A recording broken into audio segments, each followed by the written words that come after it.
Do you want to know how to make a Dresden plate? Let's go make it. The first thing I'm going to do is cut out all of my Dresden plate pieces. I've cut them out. I've decided what colors I want.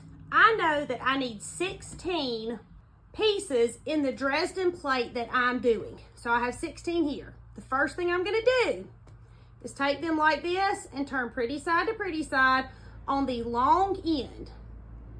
And I'm going to sew right there. Yes, I'm back stitching when I start and stop, and I'm going to chain piece them.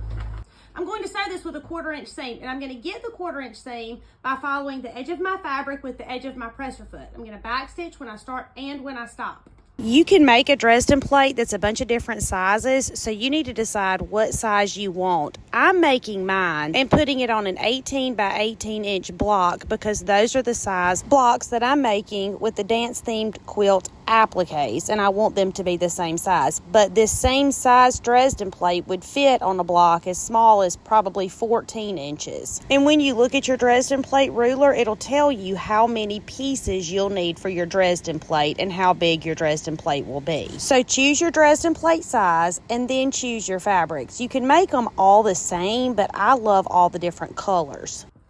After you've sewn them together, you're going to take your finger and push it out. Use a chopstick, handy dandy tool, whatever. Not your scissors. You want this pretty point like this, okay? You're going to do that to all of them and then iron them flat. This is one of my favorite designs. You get a lot of bang for your buck. It's not difficult. There's not a lot of steps. It just is a little bit time consuming, but it's so pretty when it's done, and it's super impressive. Okay, the iron that I'm using is a Chi iron, CHI. That's available at walmart.com. It is the best iron that I have ever owned. I have linked it in the caption. I've cut them out, I've sewn them, and I've ironed them. Now, I have all of these pieces. I'm going to put them together however you want to.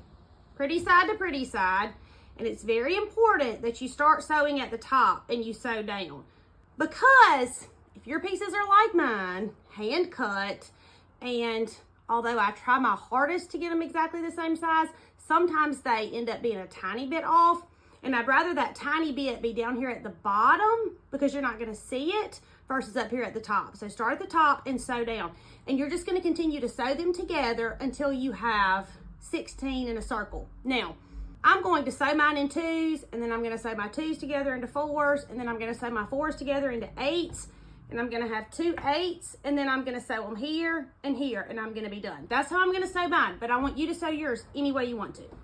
You can lay yours out in a circle, decide how you want them to look, and then start to sew them. I'm not doing that. I'm just sewing 2s together and then 2s together to make 4s and 4s together to make 8s. And then when I have my 8s done, then I'll sew those together to have my complete Dresden plate. Now, when I sew mine together, I'm trying not to put the same colors next to each other so that when I get finished, I'll be happy with what I have.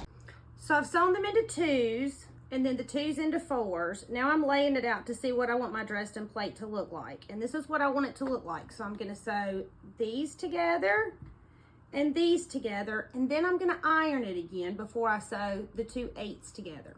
But if you would prefer to lay yours in a circle, make sure you love how it's going to look and then pick them up 2 at a time. That's what I want you to do. I changed my mind. I decided to sew it all together and then go iron it. So now I have all of my Dresden pieces sewn together. Look how stinking cute that is. Now I'm going to go iron it. I'll be right back. You go iron yours. Now we have a Dresden plate, and we're going to put ours on this pretty pink block. You can choose whatever size block you want. I chose this because this is some dance themed fabric, and this is going to go in between some appliques with dance themed stuff on it. So we've sewn it together, we've put it on here. We're gonna pin it, and then we're gonna stitch all the way around the outside of it. You can zigzag it or you can straight stitch. I do both, kind of depending on my mood. I think I'm gonna zigzag this one so that it matches the rest of the quilt, because the rest of the quilt will have zigzags around the appliques. And after we've done that, then we're going to cut out a circle and put it in the middle. Easy peasy. No secret, slow and steady, slow and steady, slow and steady. Just take your time and you will love how it turns out. I've sewn my Dresden plate on, and I have this circle of raw edge. So I took a spool of ribbon, some pink fabric that I liked, I traced around it, cut it out, and now I have these circles. I'm going to take these circles, put it over the center, and I'm going to zigzag around. And our Dresden plate's going to be done. And y'all already know, when you make these, to email me a photo to hometownquiltcompany@gmail.com. I want to see, and so does everybody else. We've sewn our Dresden plate, we've put it on our quilt block, and we've added our circle.